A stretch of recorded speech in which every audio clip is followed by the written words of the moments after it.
अस्सलाम वालेकुम रहमतुल्लाह। मेरा नाम है अनीसुर रहमान और आप देख रहे हैं नूर मुबीन यूट्यूब चैनल। आज हमारा इंग्लिश लैंग्वेज लिसनिंग प्रैक्टिस का पार्ट नंबर 48 है। और जैसा कि आप जानते हैं कि आज भी डोनाल्ड ट्रंप की स्पीच है इंग्लिश की, जो विक्ट्री स्पीच है। हमने क्या समझना है उसकी, उनकी इंग्लिश, उनका एक्सेंट और उनका प्रोनाउंसिएशन सिर्फ सुनने से आपको इसका फ़ायदा हासिल होने वाला नहीं है। आपने साथ साथ बोलने की कोशिश करनी है।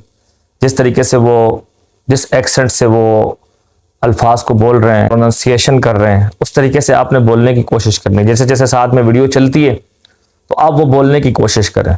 आप उनका एक्सेंट समझ जाएंगे, उनका लहजा, जिस लहजे में वो लोग बात करते हैं। ये बड़ा मैटर करता है इंग्लिश में, स्पीकिंग में ख़ास तौर पर।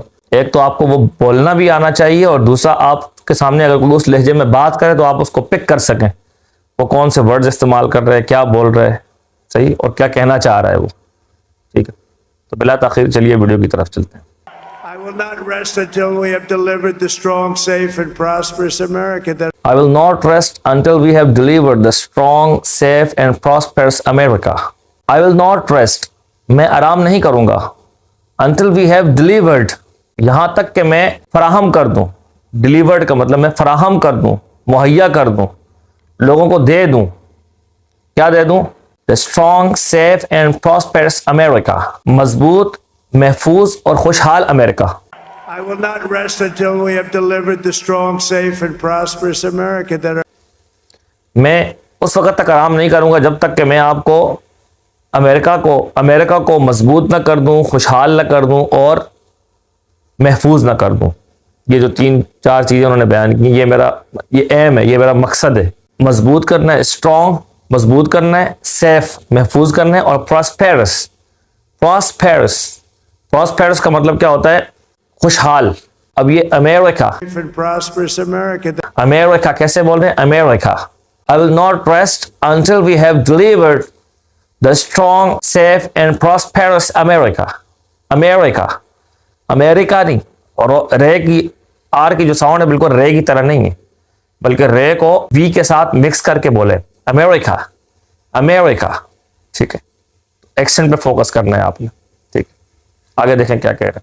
that our children deserve and that you deserve. That our children deserve and you deserve, वो अमेरिका के जो हमारे बच्चे डिजर्व करते हैं और जो आप लोग डिजर्व करते हैं। डिजर्व करने का मतलब मुस्तहिक होना। That our children deserve and that you deserve.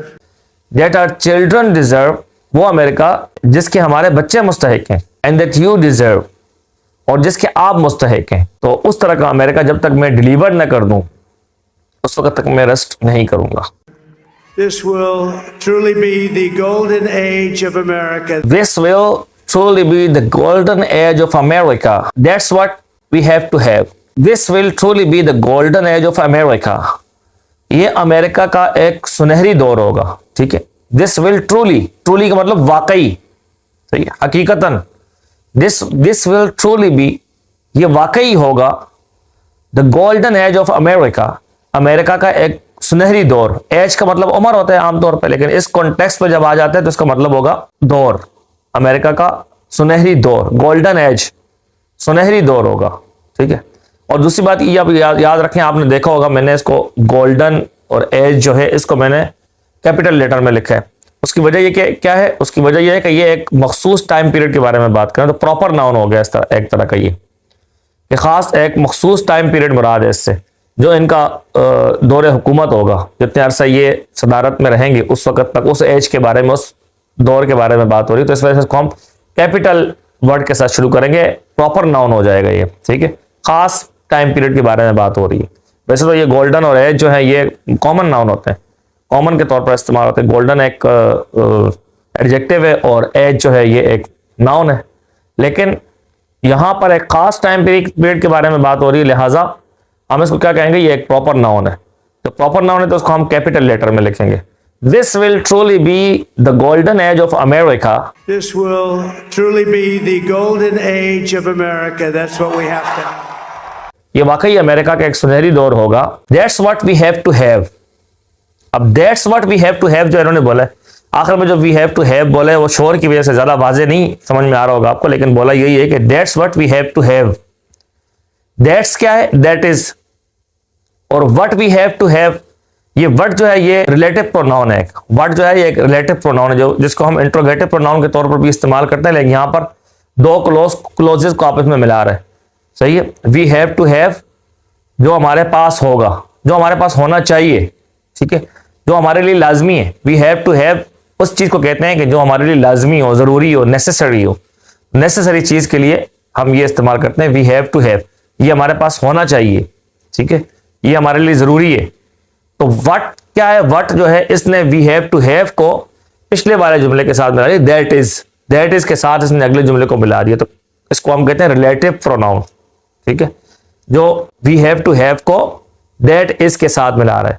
तो इन्होंने कहा that's what we have to have, तो पूरा क्या है, that is what we have to have, ये वो चीज है जो हमारे पास होनी चाहिए, जिसकी हमें जरूरत है, जो हमारे लिए जरूरी है, ठीक है, ये इसकी ट्रांसलेशन होगी, that's what we have to have.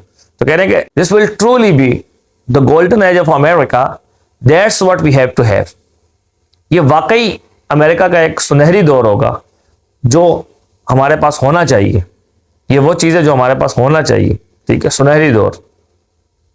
आगे देखें क्या कह रहे हैं। This is a magnificent victory for the American people. This is magnificent victory for the American people. ये एक शानदार फतह है अमेरिका के लोगों के लिए। सही, अमेरिका के लोगों की एक शानदार फतह है। मैग्निफिसेंट का मतलब होता है बहुत शानदार, बहुत आला, ठीक है, उसको जब बहुत ज्यादा कोई चीज अच्छी हो तो उसके लिए मैग्निफिसेंट का वर्ड इस्तेमाल करता है, ठीक है। तो मेरी वीडियो को अगर आपको ज्यादा अच्छी लगे तो आप उसके नीचे लिख सकते हैं मैग्निफिसेंट, ठीक है, ये शानदार किस्म की वीडियो है, आप कमेंट्स में लिख सकते हैं अगर आपको ज्यादा अच्छी लगे। तो गुड से ऊपर का दर्जा होता है, ग्रेट से भी ऊपर का दर्जा होगा। This is a magnificent victory of American people. This is a magnificent victory for the American people. American नहीं कहा, यहां भी वही बात है, देखें, American people, ये अमेरिका के लोगों की एक शानदार किस्म की फतह है, इंतहाई शानदार किस्म की फतह है, क्योंकि जो बड़ी ताकतें थी वहां की अमेरिका की वो उनको नहीं आने देना चाह रही थी, लेकिन जो पब्लिक है, लोगों ने उनका साथ दिया, लोगों ने वोट दिया और वहां पे फिर इंसाफ है, कानून है, वहां कानून की चलती है, लोगों ने उनका साथ दिया और आखिरकार फिर वो हुकूमत में आ गया। तो कह रहे हैं this is a magnificent victory of American people, ये अमेरिका के लोगों की शानदार फतह है। आगे क्या कह रहे हैं, that will allow us to make America great again. that will allow us to make America great again. Oh wow, that will allow us to make America great again. Oh wow. अब यहां पे देखें उन्होंने क्या किया, that जिसे हम कहते हैं that, सही, इसको इन्होंने that के जो आखिर टी है ना, टी को उड़ा के सिर्फ हमजा की sound the, that will allow us, ठीक है। पहली बात तो ये ध्यान में रखते हैं, that को that नहीं पढ़ा इन्होंने, तो ये ऐसा भी कर लेते हैं कि वर्ड को पूरा उड़ा के उसको चेंज कर देते हैं, उसकी जगह दूसरा वर्ड ले आते हैं, जैसे कि उन्होंने किया, that का टी हटा के that will allow us, सही है। अब अलाउ की जो लफ्जी मीनिंग है यहाँ पे, अलाउ का मतलब क्या होता है, इजाजत देना, ठीक है, जो हमें इजाजत देगा, that will allow us, जो हमें इजाजत देगा, to make America great again, कि हम दोबारा अमेरिका को अजीम शान बना दें। ग्रेट का मतलब अजीम शान बना दें हम अमेरिका को, सही, दोबारा हम अमेरिका का अजीम शान बना दें, सही, इस बात की हमें इजाजत देगा। अलाउ की मीनिंग ये होती है, ठीक है।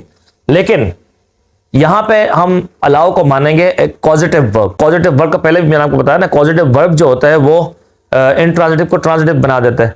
तो यहां पे हम क्या करेंगे, इसको अलाउ को पॉजिटिव वर्ब मानेंगे, तो यहां पे पूरा जुमला कैसे हो जाएगा, that will allow us to make America great again, जो हमें अमेरिका को दोबारा अजीम शान बनाने में हमारी मदद करेगा। That will allow us to make America great again. जो हमें दोबारा अमेरिका को अजीम शान बनाने का मौका देगा, ठीक है। अलाउ अस का मतलब इजाजत देना नहीं, जो हमें मौका देगा कि हम अमेरिका को दोबारा अजीम शान बना दें। तो यहाँ पे पॉजिटिव वर्ब है, अलाउ एक पॉजिटिव वर्ब है, पॉजिटिव वर्ब अलाउ के साथ ऑब्जेक्ट आएगा, ऑब्जेक्ट के साथ टू आएगा और टू के साथ वर्ब की फर्स्ट फॉर्म आएगी, ठीक है। तो यही स्ट्रक्चर यहाँ पे लगा हुआ पूरा पॉजिटिव वर्ब वाला, ठीक है। अलाउ अस, जो हमें इजाजत देगा, जो हमें मौका देगा, ठीक है, जो हमें मौका देगा। टू आ गया उसके बाद, मेक अमेरिका ग्रेट अगेन, दोबारा अमेरिका को अजीम शान बनाने का, जो हमें दोबारा अमेरिका को अजीम शान बनाने का मौका देगा। That will allow us to make America great again, जो हमें मौका देगा कि हम अमेरिका को दोबारा अजीम शान बनाएं। That will allow us to make America great again. Oh wow, आखिर में जो ओ वाओ क्या है, ये इंटरजेक्शन है जो एक खुशी के इजहार के लिए, जज्बात के इजहार के लिए, स्ट्रॉन्ग इमोशन के लिए ये वर्ड इस्तेमाल होते हैं। ठीक है, ओ वाओ, ये खुशी का इजहार कर रहे हैं। ठीक है, हम दोबारा अमेरिका को मतलब अजीम शान बना देंगे। तो उम्मीद है कि आपको ये बातें समझ में आई होंगी, उनका एक्सेस समझ में आया होगा और उनका प्रोनाउंसिएशन समझ में आया होगा। तो अगर आपको वीडियो पसंद आई है तो वीडियो को लाइक ज़रूर कीजिएगा और चैनल को अगर सब्सक्राइब नहीं किया तो सब्सक्राइब कीजिएगा और वीडियो को दूसरों तक शेयर भी कीजिएगा। मिलते हैं नेक्स्ट वीडियो में, तब तक के लिए अल्लाह हाफिज़।